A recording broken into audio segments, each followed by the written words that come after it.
everyone. So this is the third video on algorithms analysis. And in this video, I'm going to do an example of analysis on a piece of code. Now, in the two previous videos, we looked at the background of big O notation and growth rates.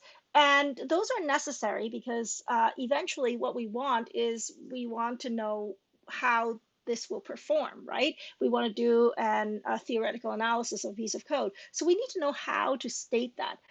But this is the video that will sort of put all of this together and sort of take all of those theoretical bits and then how do you practically do this? Like how do you actually figure out which growth rate to apply and so on?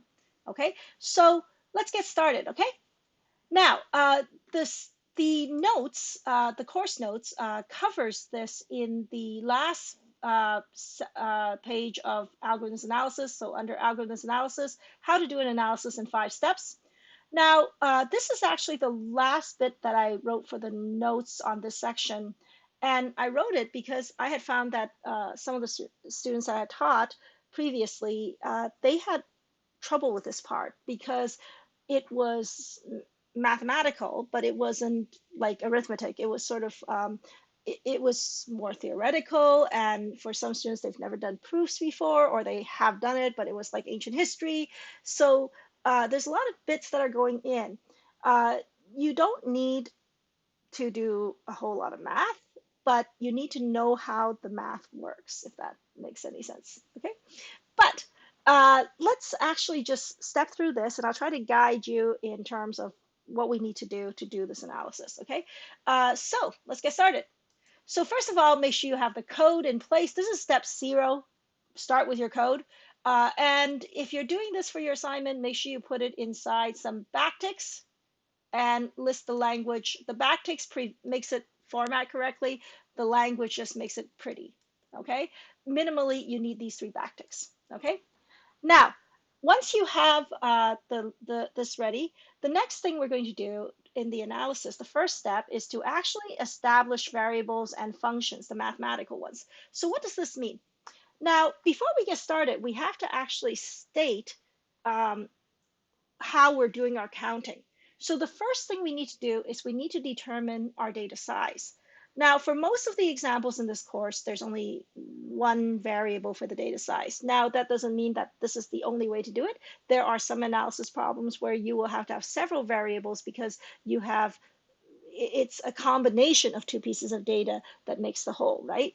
But in our case, in this case at least, we're looking at only one variable here, okay? So we're going to start by basically stating what is our measurement of data size. Now, typically the measurement is something that you will find out about in the parameter list. Now, if we take a look at this list, take a look at the code, we see that we're given an array called mylist and a key, right? And the loop goes through all of my list looking for the key. That's what linear search does, right? So how much data am I looking at? Now, the data is the thing that we give the function to work with, right? So if we think about this problem, we have a key variable. The key, there's only one key. No matter how many, how big our array is, there's only one key. There's only one thing we're looking for. We're not looking for like 10 things, right? So because there's only one thing that we're looking for, we will have only, because there's only one key, that's not the thing that is going to really determine our data size. Okay, so there's a variable called key, but we're not using it in terms of how much data do we have because it's not dependent on key. What it is dependent on, however, is this mylist. Mylist is basically an array, and we're going through all of it, right? So because of this, the way that we have to count is going to be based on how big my list is. Okay, so let n represent the length of my list. Okay, so we're establishing that it is however long this array is, that's our data size, that's our n. Okay, we have to actually know this because we have to know how to count. this. And it's based on really how big this array is. Now, not every function is based on like array's length. Okay, so for example, in your labs, like if you were writing like the power function takes an exponent and a base. The base has nothing to do with the data size. So you should not be declaring any variables for the base because the base doesn't matter. It's only the exponent that determines how many times the function will run. And so therefore your n is the value of the exponent, right? And there's different situations where you might have multiple variables, but only one of them really have anything to do with how often a function runs. And you will have to look at the code. There's no one answer that I can give you that always works. You have to read the code, okay? So this is basically like doing a walkthrough, but we don't care about the output and we don't care about the result. We only care about how much time it takes to get the resource, how much resource will be consumed in order to get the result. So this is step one. How much data am I working with? Okay.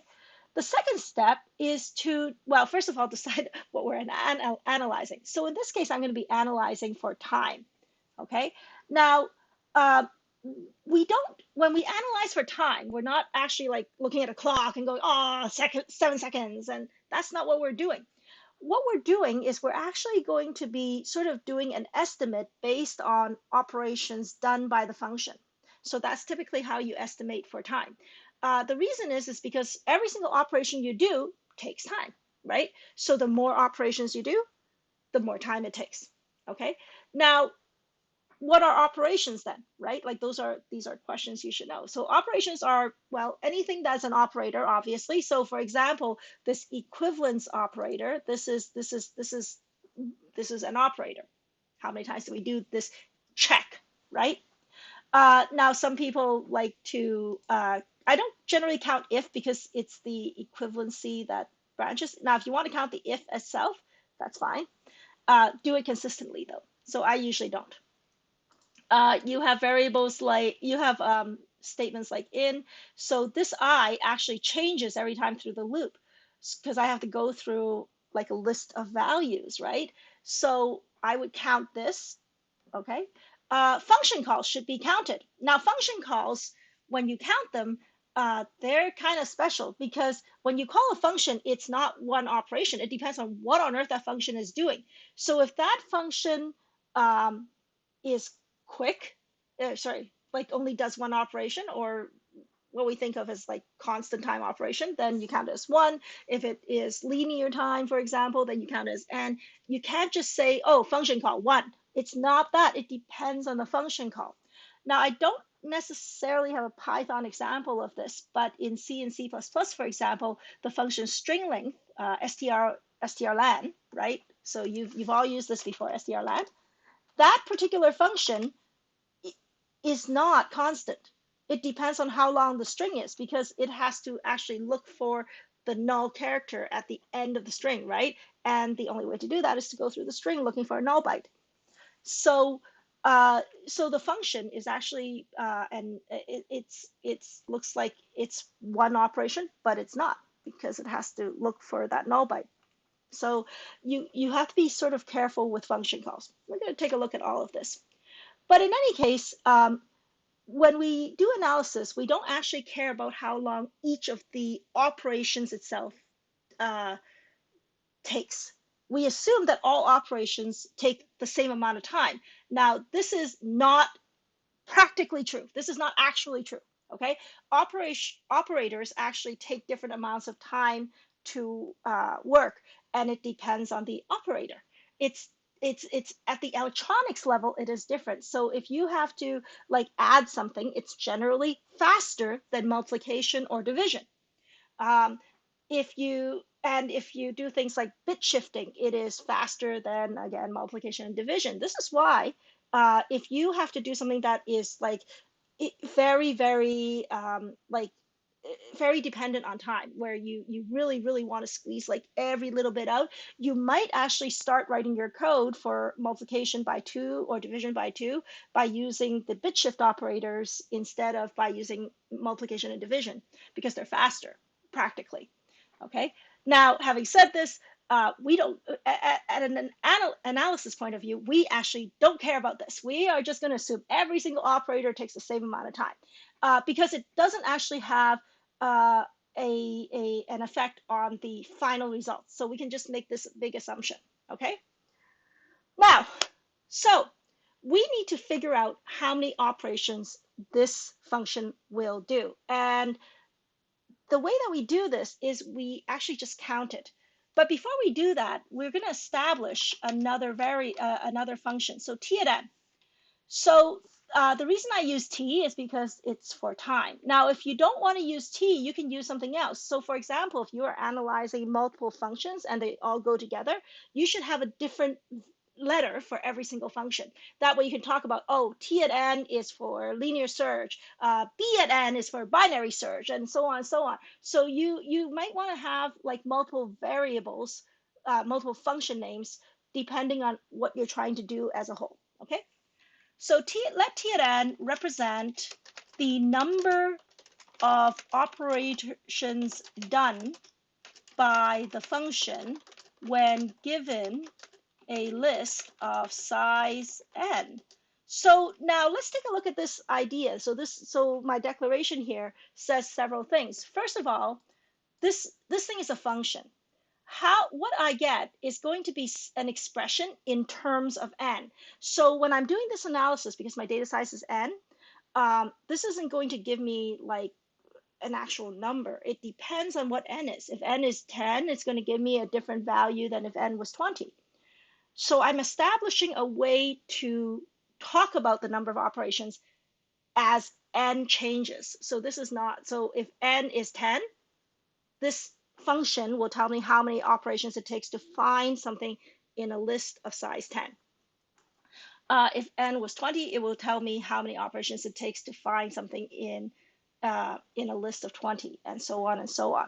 Okay, so this is what we do. We start off by establishing our operations.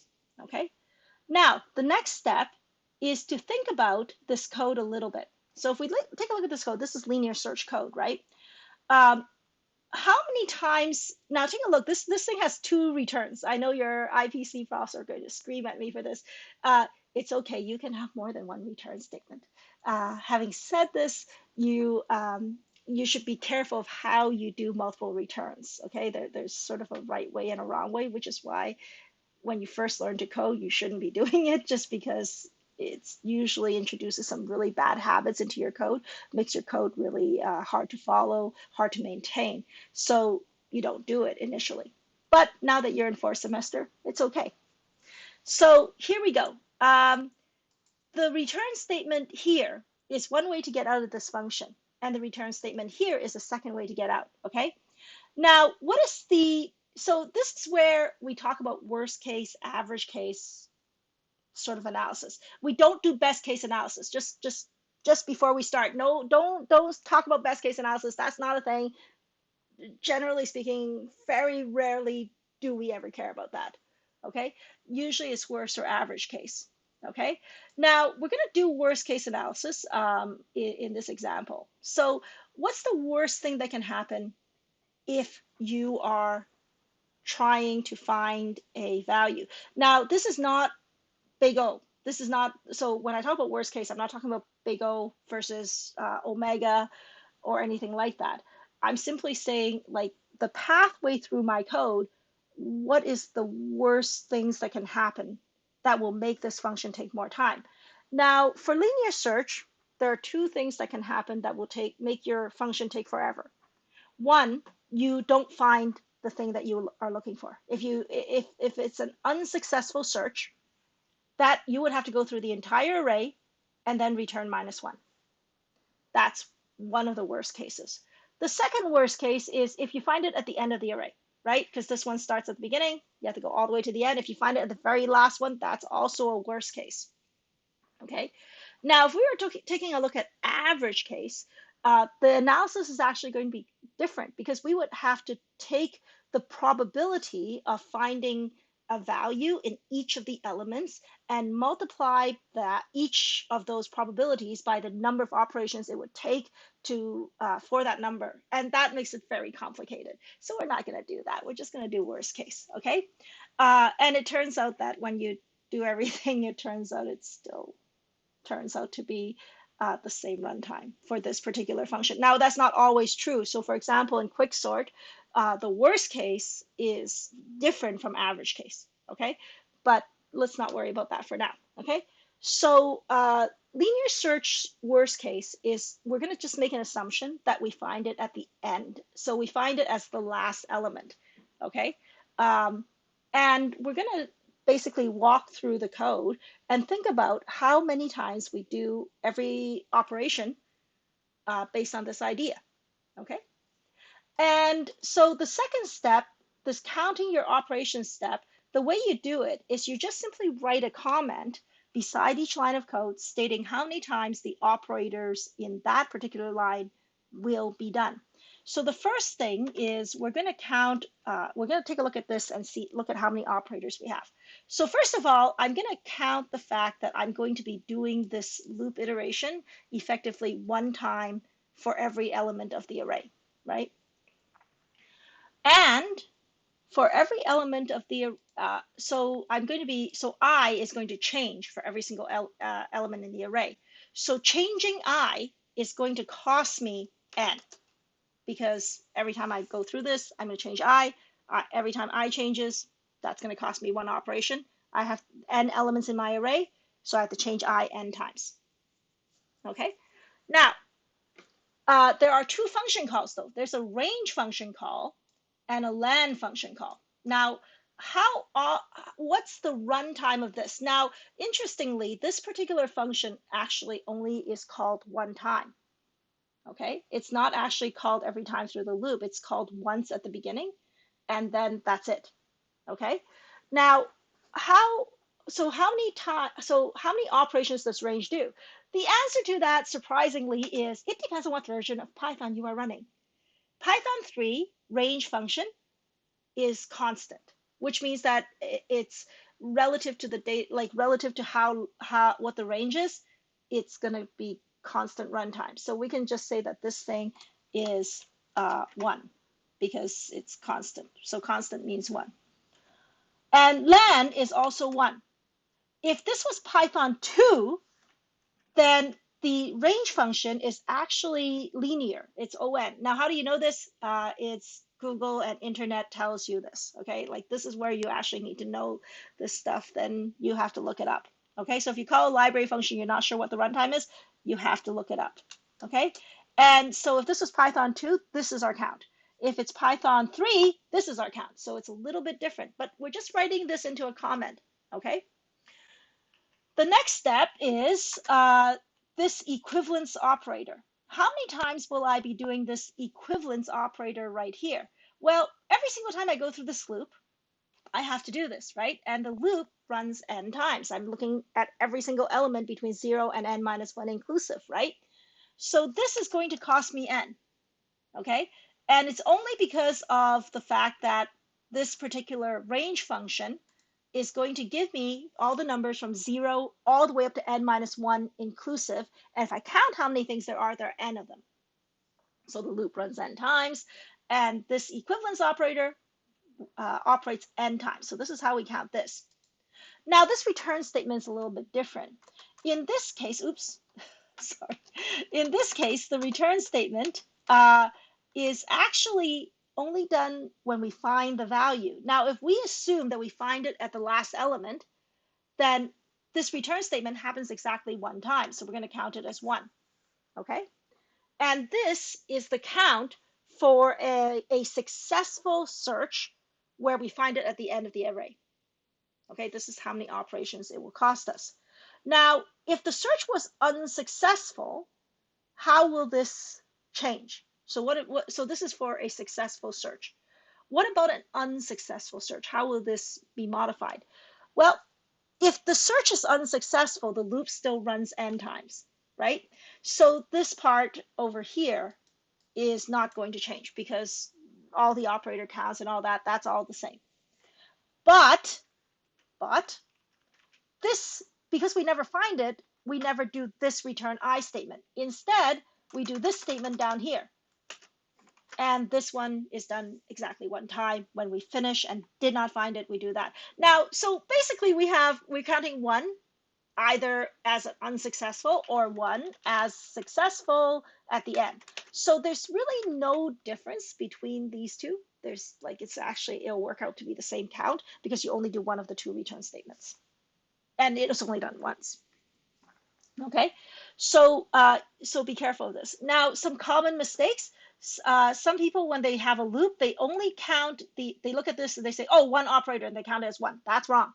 And you have to be kind of careful about this because there are situations where if you're not careful and you just simply count it as one, you actually get the wrong result. Now, in this case, the final result will be correct regardless, but that's not always the case. So you should always count correctly, which means that this should be counted based on the number of times you do it. So just n.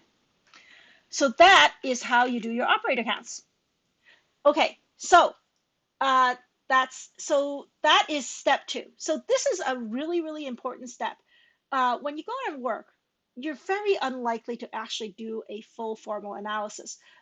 But being able to do this step 2, and the coming up step 3 and step 4, those are the steps that are going to actually be useful for you. Okay, so if you don't do this when you go out and work, that's fine. No one's going to check your math. This is the correct way, though. Okay, and sometimes it's good to do it just so that you don't have woolly thinking. Okay, so what's the next step? So we've done the counting. We've just done step 2. So step 3 is establish a mathematical expression for T at n. Now, this step is where we kind of put the things together. So we declared that T at n is the number of operators. Then we counted the operators. So now we have to put all of this together into one expression. So what is T at n? Well, T at n is really just counting all of these together. And so if you do this step correctly, if you do step 2 correctly, T at n is really easy. You just take all the comments and you put a sum between them. So this would be n plus 1 plus 1 plus n plus 1. Where does this come from? This line plus this line plus this line. That's the expression. That's where it comes from. So this is step 3. Just write it down first, okay?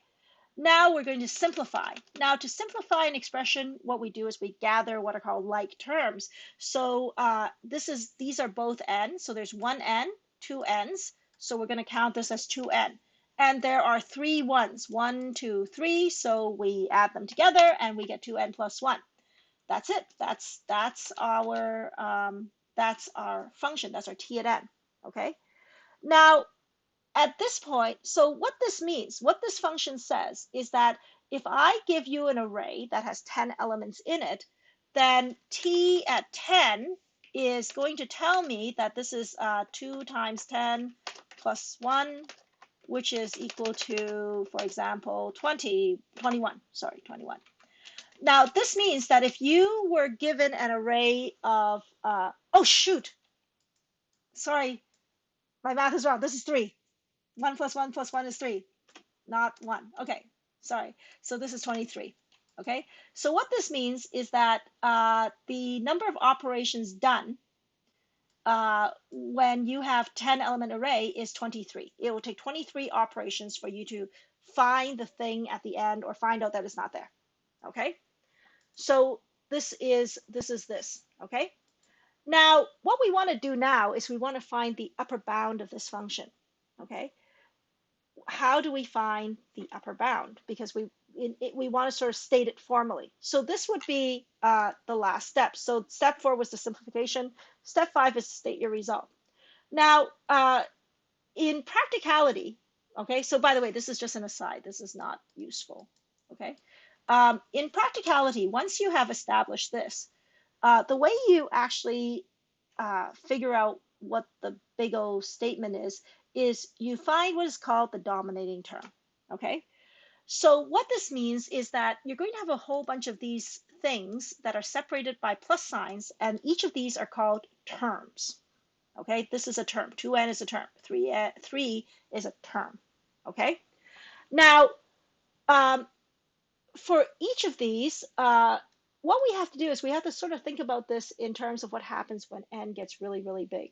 Okay, so it's sort of like this. Um,